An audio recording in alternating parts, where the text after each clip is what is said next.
Antisemitism, inheritance, 16th century, Renaissance, Shakespeare, England. It is difficult to set the Merchant of Venice play in a context if we do not know some aspects regarding the events and perspectives which took a part in creating this play. Decisions were made, and its consequences revealed. In history, diaspora, Jews being chased out of Israel since they were not Catholic. Then, under Edward I, English Jews were expelled in 1290 and were not permitted to return until 1656. Well, if we refer to discriminations against Jews, it is anti-Semitism. Elizabeth I was queen when The Merchant of Venice play was written between 1596 and 1600. The first real English queen to have stayed in power for a long time. Commonly, she was seen as a woman doing a man's job, but doing it well. But she did have to sacrifice a lot of female things to do the job. She never married or had kids. Men are the powerful figures in the family and in society, which is why Queen Elizabeth is so unusual. Renaissance meaning rebirth refers to a period in European civilization that was marked by a revival of classical learning and wisdom. At this time, William Shakespeare is considered the greatest dramatist of all time. We can find along the play some Roman and Greek characteristics concerning gods and myths.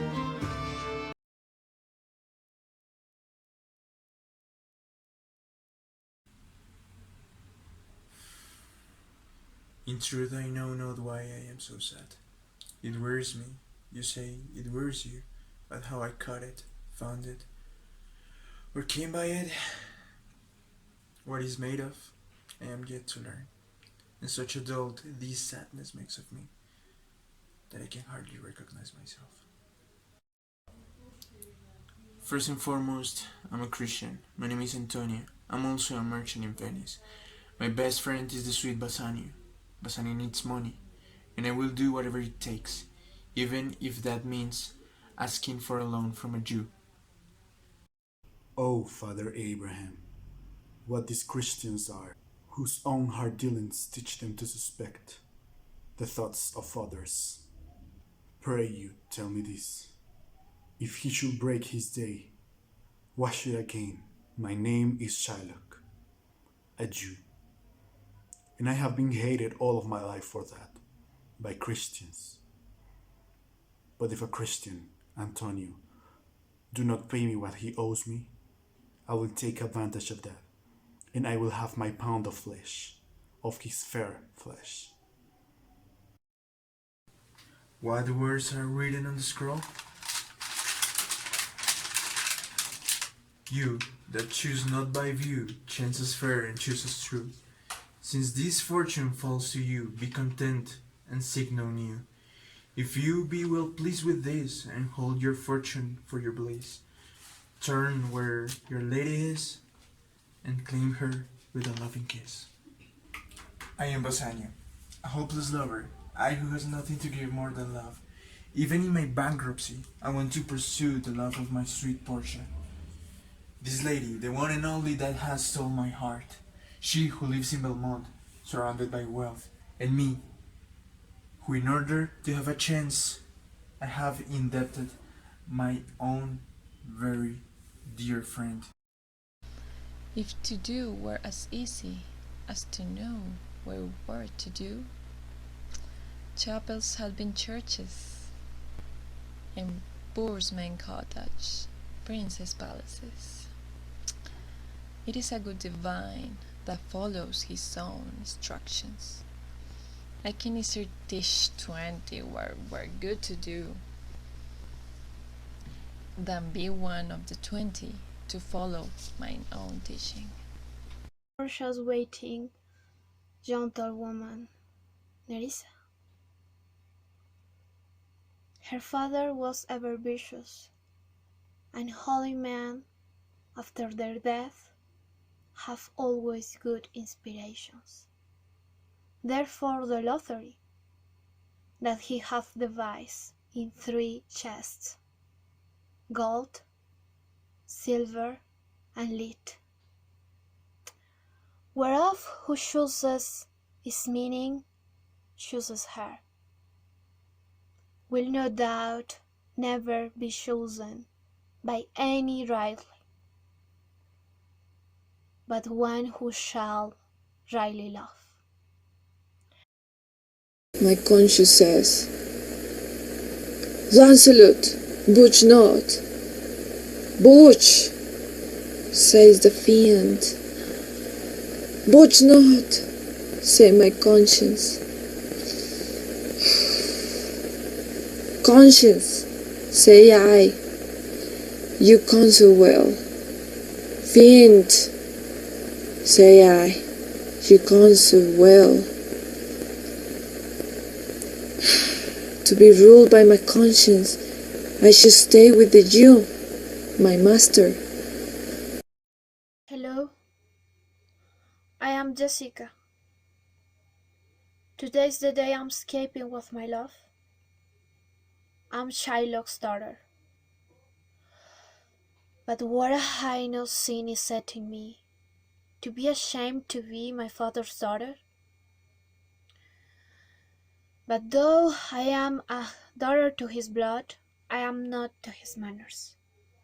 Oh, Lorenzo, if thou keep promise, I shall end this strife, and I become a Christian and a loving wife.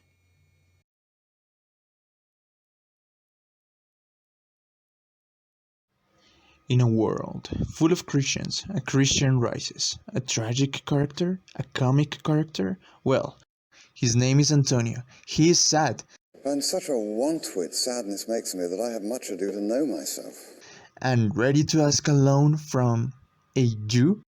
The famous Shakespeare play, The Merchant of Venice, is here. Meet Shylock, the Jew every single character hates for no apparent reason. Even his daughter. I have a father, your daughter lost. In a very convenient turn of events, Bassanio, a character who seeks for love, no money, no love, is in need of money in order to pursue love. And who's gonna help him?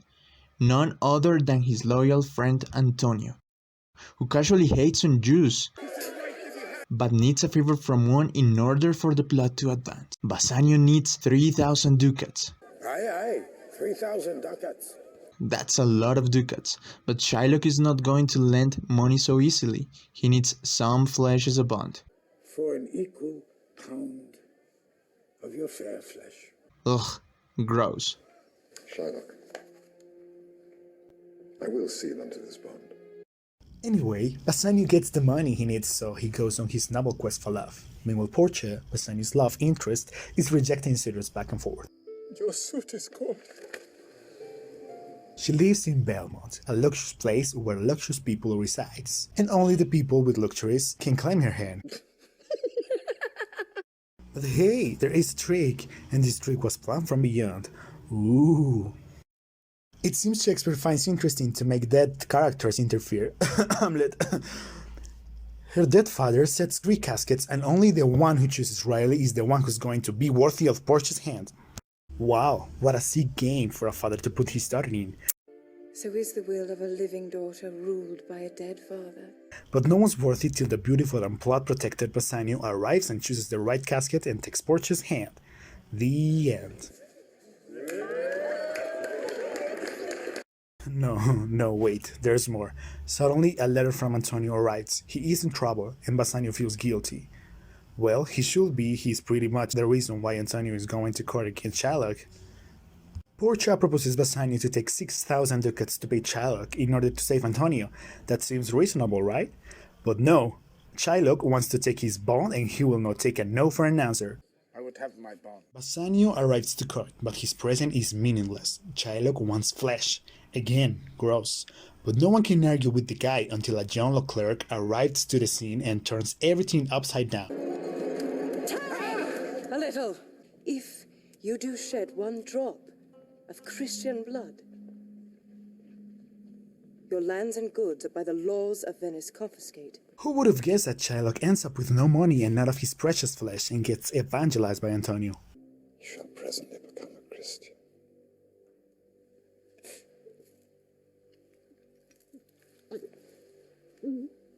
By the end, everyone is happy. Except for Antonio, we never knew he fixed his emotional problems.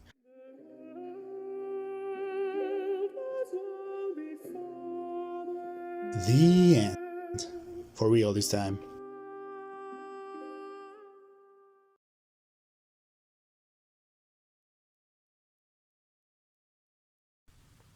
In regards of Bassanio, when we first learn about him, we see a character that it is going through changes. We see that before his encounter with Antonio, he was a person that had a lot of debts. But as of the time he's speaking with Antonio, he is repaying those debts. Another question surges in regards to Bassanio's character and into his economical state.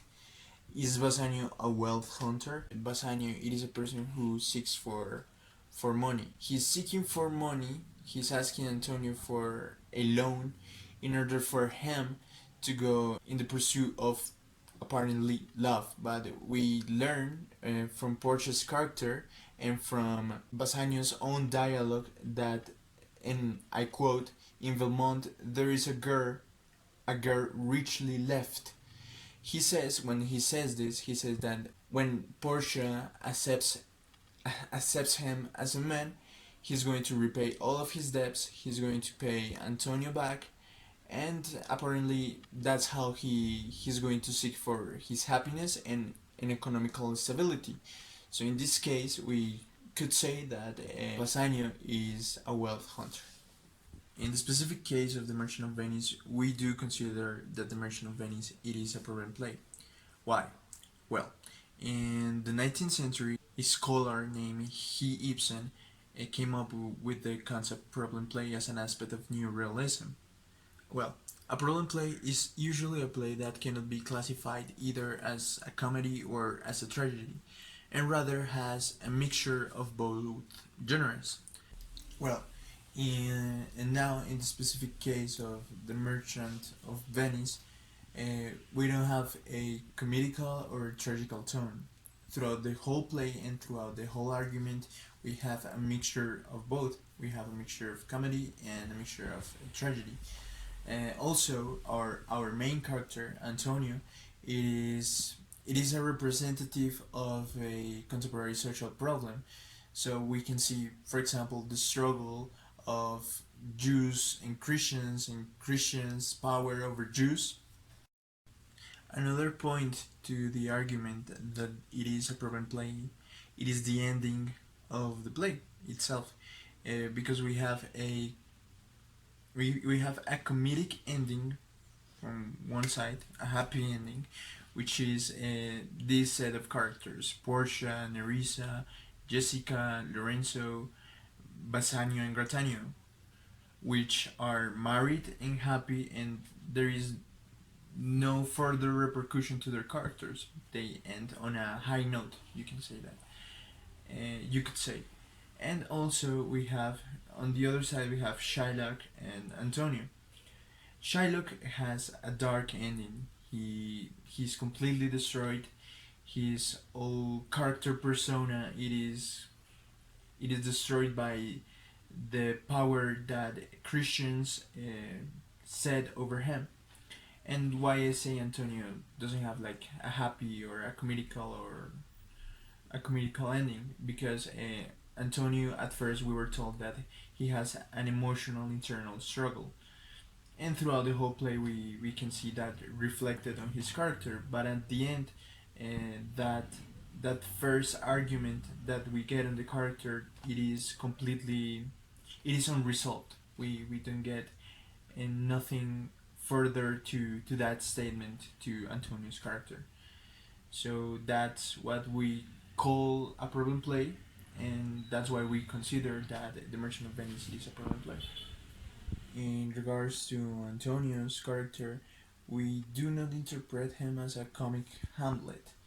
When we talk about a comedical character in The Merchant of Venice, we often think of Gratiano because he is basically one of the few characters who delivers one of the most comedical lines throughout the play. When we think about Antonio, we think about a sort of tragic character because he's the one who endures all of the burden that comes with the loan he asks in behalf of Bassanio.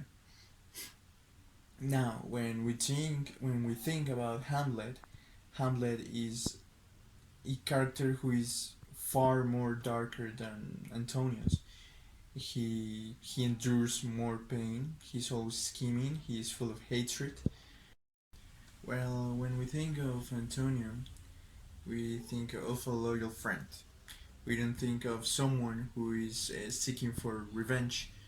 And again, we do not think of Antonio as a comic Hamlet because Antonio throughout the play doesn't demonstrate any of those traits. He's not comedical at all. We think of him as a loyal friend and as someone who endures pain in behalf of his friend. In this part of the analysis, we're going to try to answer to two questions. Is Shylock a miserly individual who exploits the needs of other men? And is this play completely or thoroughly anti Semitic? For the first question, yes, indeed, Shylock was a man who exploited the needs of other men, but his intentions were none other than to have justice. It was legal what he was asking for. Even though he was being blinded by his desire of revenge, he sealed all his conditions in a contract, and it was accepted by both parts, the Jew, Shylock, and the Christians, Bassanio and Antonio. So at the end, it is a little bit unfair. He will not get to have what was legally his, nor the money. Instead of that, everything was taken away from him. His money, his daughter, and most importantly, his dignity, devotions, and beliefs. He was forced to abandon his religion. Instead of that, he was asked for being a Christian. And for being a Christian for him was a big offense, because it was Christians who hated on him all of his life, who spitted on him all of his life, who humiliated him all of his life. And it was for trusting a Christian that he ended up with nothing. And this is what leads us to the other question. Is this play thoroughly or completely anti-Semitic? Well, in a big part it is, because we can see throughout the whole play a very intense hate on the Jews by being treated like robbers and not being accepted because they believed in another religion and had another perspective from Christians. Antonio was the main characterization of these anti-Semitic ideals throughout the whole play, because even though he hated on Jews, he was willing to ask for a loan from one, and not completing his part of the contract by not paying, nor not to be subject of what the contract stipulated. As a conclusion, we can realize the whole anti-Semitic attitude the Venetian society was into by both meanings, cohabitational and legal. Hello guys! As you see, we're having more and more interesting facts about the Merchant of Venice. Now we're going to talk about women. As you know, women at that time were meek and submissive. However, Shakespeare shows some that were strong-minded and some who had more influence than is sometimes imagined. Even though it is true that girls in the 16th century were raised to be wives and mothers, that they were inferior to men, and most of them were also just grown up to be domestic servants. As we know, the three most important characters, women characters, are Portia, Jessica, and Nerissa. These three girls represent the women at that time. They are submissive to their fathers or even to their husbands. This patriarchate portrayed the power in society. However, these girls are more than that. First, Portia. Quick-witted, she was wealthy and she was beautiful. She represents the heroine in this story. No man could do what she was able to do. It was her, only her, a woman, who emerged the antidote to Shylock's malice. She still impulsed to pursue his last father's will. However, she demonstrates that she is not just a submissive woman, but a strong-minded one. On the other hand, Nerissa, who is part servant, part advisor, part best friend of Portia, is a woman that supports Portia's and shows an admiration to Portia's authentic behavior, giving her the best advices and encouraging her in every moment. Last and not less important, Jessica. You must know that she is Shylock's daughter, judged by many for being that one who betrayed her father, who escaped with her lover. She is maybe the opposite of Portia. She betrayed his father, stole his money, and she left him in misery. However, she is also a very, very strong character. She revealed something that was very rejected at that time, but she was able to pursue her deep desires and revolt to her own culture. Even though these three women had many elements that make them representative of their time, they also expressed the heavy desire of being independent and free to choose whatever they want. Now we're going to talk about the trick of Portia's father. Was it fair? Was it unfortunate? Let's see. His father created to choose the best husband to his daughter. What is it means? As Portia was rich and beautiful, she was doomed to have a marriage based on ambition and power, and that was something that his father wanted to avoid. However, her father created this lottery to be sure that the man who married her was intelligent and deserving of his precious prize. At that time, it was normal for parents to decide or arrange the marriage of their daughters. This man could want something different to his daughter, although it was not entirely fair, since the desire of her daughter was not taken into account. As we know, the fate was stronger, and the man who ended up marrying her did not have any of these necessary values. On the contrary, he was also a wealth hunter, who saw in her the opportunity to improve his financial status. Now let's move to Venice and to Belmont, these very important places where all happens. This represents also very different worlds. Why? Venice is a trading city and is Shylock Antonio Bassanio's home.